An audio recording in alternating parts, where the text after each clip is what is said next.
Serie A this year? Well, the most surprising teams this year for me are three: AC Milan, Sassuolo, and Roma. So AC Milan have just lost their first game after 20-odd wins and draws. They lost in the Europa League against Lille. A pretty sound loss, 3-0 at the San Siro. So that didn't surely look good. You can take the smile off your face, Tommy. Yeah, I was waiting for the moment because then it gets scary, like your cross-city rivals, they're never losing a game, they're never losing, then finally they lose and you're like, all right, back to normal, good. So happy to see that. They tied the game that they played against Verona following the loss versus Lille. But besides Ibrahimovic, whom we've discussed thoroughly in our previous episode, he's ageless, he's a leader, he's making everybody feel more committed. He's really the guy that AC Milan needed at this stage of their history. But besides him, it feels like there is some more identity all over the pitch. They look more compact. They have an absolute general at midfield. That's the nickname that people have given him. Frank Kessie. He came through at Atalanta 3 or 4 years back, moved to AC Milan. There were quite a few teams around him, Roma, Inter, Juventus. And after a rocky start, he's finally found his form. And after Ibrahimovic failed his second consecutive penalty against Verona, he said, a weird one, that, right? He said, I'm gonna give the next one to Kessie. I think it's just safer, which is not at all Ibra-like to say. So, God has spoken. God has said that maybe he will take penalties from now on. But AC Milan, they're leaders currently, Serie A leaders, sitting at 17 points in 7 games, and followed by Sassuolo, who are second at 15 points. And here, we've got to say something. Sassuolo are the best joint attack with Atalanta with 18 goals. Mm-hmm. And they have quite an impressive manager. Now, if you look at his record, Roberto De Zerbi's record at Sassuolo, this is his third season with them. It's quite a rocky, it's pretty even. 27 wins, 28 draws, and 28 losses. Okay. But they haven't lost a single game this season. They're sitting second. And in the first season that Zerbi was coach, they ended up 11th. Second season, 8th. And right now, the third season, they're second. So it's a constant improvement. Well, I was just going to ask, he's one of the kind of most hotly anticipated young Italian managers, right? There's a lot of people looking at him going, this guy could be the next big Italian manager, right? Yeah. There is a very good article that I read this week about how Zerbi came up through the ranks, a lot of Serie C, Serie B. Mm-hmm. Then he made a name for himself, and he inherited the team from Eusebio Di Francesco, who had done an incredible job at Sassuolo. Okay. He had won Serie B. And then he promoted Sassuolo in 2013. His worst placement with the team was 17th, and then they kept improving. 12th, 6th, 12th, 11th. So always in the mid-table waters, but looking increasingly better. And right now, it feels like the legacy that he has inherited is actually doing great. Well, this is something I think I said before, just quickly, that Sassuolo are one of the few teams I can remember that have come up from Serie B and established themselves in Serie A. That now they don't even look like they're going to get relegated. They're just a kind of stalwart in Serie A now. And I think that's only testament to how well the club is run and how well De Zerbi is doing, right? Yeah. And then Roma, hey, I wouldn't have guessed. Roma is such an unpredictable team. Henrik Mkhitaryan. Woo! Yeah, Mkhitaryan, Pedro, Dzeko, all these players with incredible international experience, international careers. They've played in different leagues. Right now, it feels like they have combined into making the younger generation at Roma grow, following their lead, and it's delivering. Roma are currently sitting 4th at 14 points, together with Napoli, who are also looking good. And finally, my last surprise, but it's not really a surprise because also last year they were very good. Sitting 8th with 12 points are Verona, the best defense in Serie A. They have conceded only 6 goals. And Silvestri, who is a very good goalkeeper, also had the balls to talk to Ibrahimovic before he shot the penalty. He said, hey, dude, you missed the last one, right? You're going to miss again? And then, next thing you know, Ibrahimovic misses the penalty. Mind games. Mind games. What's your surprise cluster in the Premier League, Rory? So this year there's been three surprise teams that I've picked out. The first one is West Ham. Now, they had a very difficult start to the season.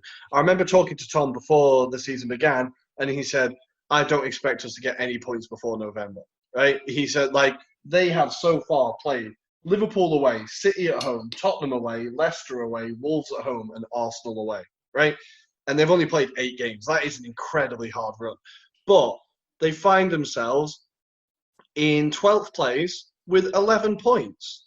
And I think the most notable wins were 4-0 at Wolves, the 3-0 away. They got a draw against City, the memorable draw against Tottenham with that last-second equaliser. And they've just been really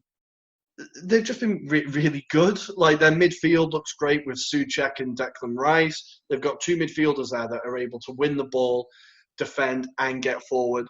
And one of the players who stood out for me as well is another Czech, along with Souček, Vladimir Koufal, who is their left back, who's just come into the team and quietly just gone about his business very well.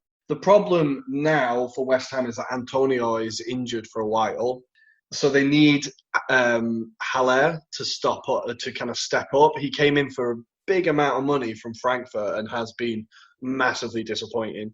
From what I've seen, he goes missing in games. He doesn't really seem to run a lot, but there's a lot of kind of weight on his shoulders until Michail Antonio comes back. But I think a lot of people have been impressed by West Ham. Getting through this difficult run, this difficult start to the season means a lot. David Moyes seems to have a system set, and yeah, they're looking good.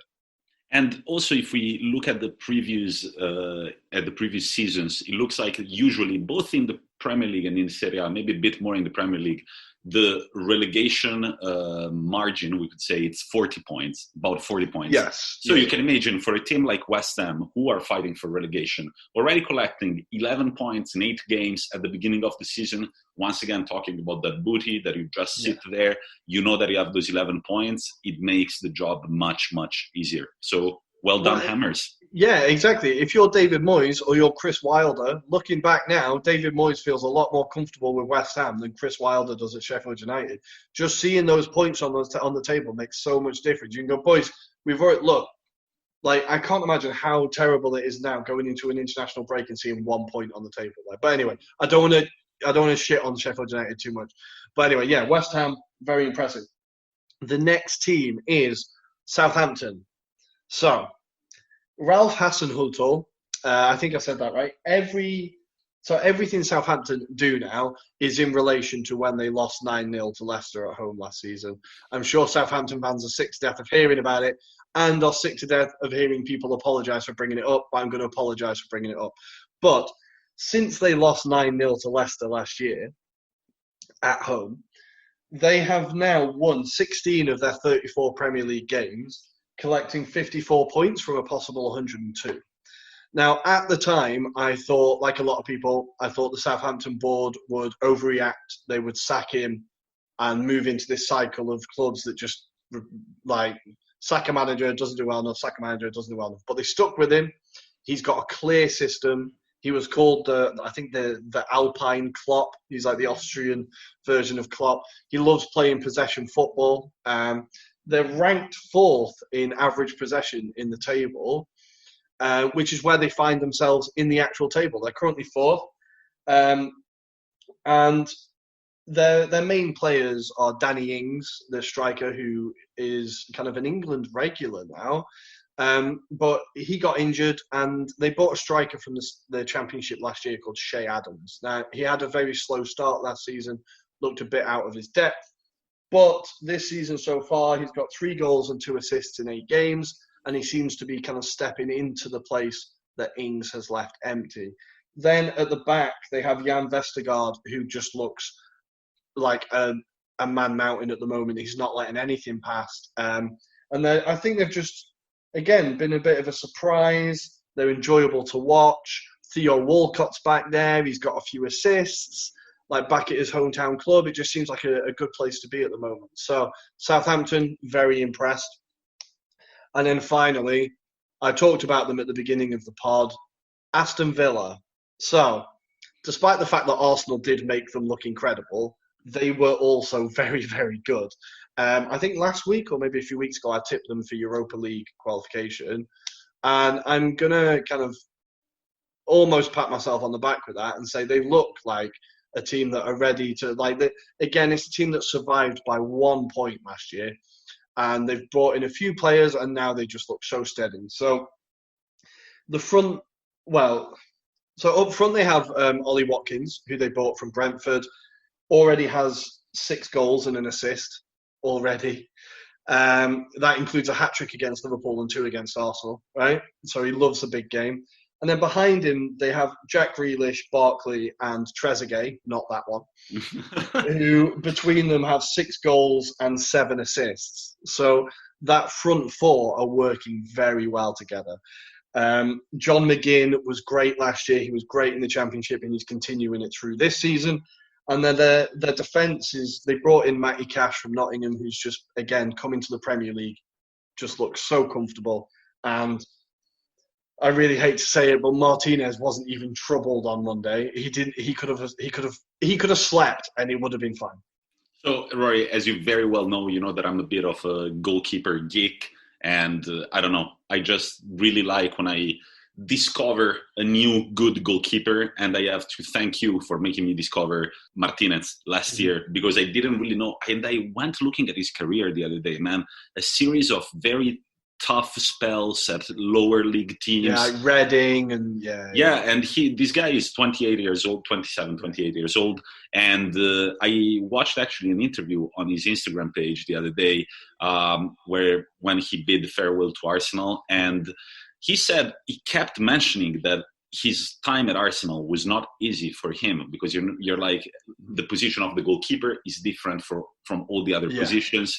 I had great players like Czech before me. I knew that I couldn't be the starting goalkeeper and everything, but he kept saying it was difficult, but I loved it. I kept my nerves. And then when Villa's offer came, I somehow knew that was my chance to be the starting goalkeeper in another good side. And man, the third goal that Aston Villa scored, that all starts from him making a good run outside of the goal line, catching the ball, and then right away looking around, seeing the run, and that's where the play starts, and it ends with the goal.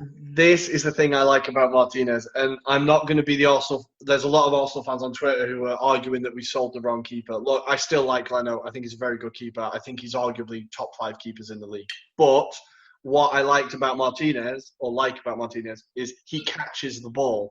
How often do you see goalkeepers now who catch the ball? It's so useful if you have that, because again, they can roll it out quickly. With Leno, the big issue has been that he parries it in the way of keeper, into the way of strikers. So I love that about Martinez. His distribution is very good as well. And their defence is looking like, with Mings at the back, who is now basically an England regular as well, they're looking like a very solid team. They're currently in 6th, won 5, lost 2. So that's with a game in hand as well. They played 1 game less than everyone else. Wow. They're looking great. And Jack Grealish, he is so great to watch and such an exciting player. I would take him at Arsenal yesterday. Oh my God. That guy is such fun to watch. I love the expression, I would take him at Arsenal yesterday. There were people comparing him to, quite big names on Twitter, of course they were doing it to create conversations on Twitter, but they were like, if he was a player in the early 2000s, and later when we talk about France 98, we're going to talk about plenty of them. If he was an Italian player from the early 2000s, he's like a bit like Totti and a bit like Baggio. Well, let's just say, whatever. Okay, I won't say who said this, but it was like people would be drooling all over Jack Grealish. I think there is something to be said that if he was a young French player, if he was young and French, people would be going insane. But he is so good, and I'm still gutted he chose England over Ireland, because now England don't even play him. But anyway, yes, those are my surprise packages. And then we've got the final package, fight for the title. So in neither of the 2 leagues, it's very clear what teams are looking the fittest. So I'm looking at the Serie A table right now. we've got 11 teams in 7 points. So that's from first to 11th position. And in the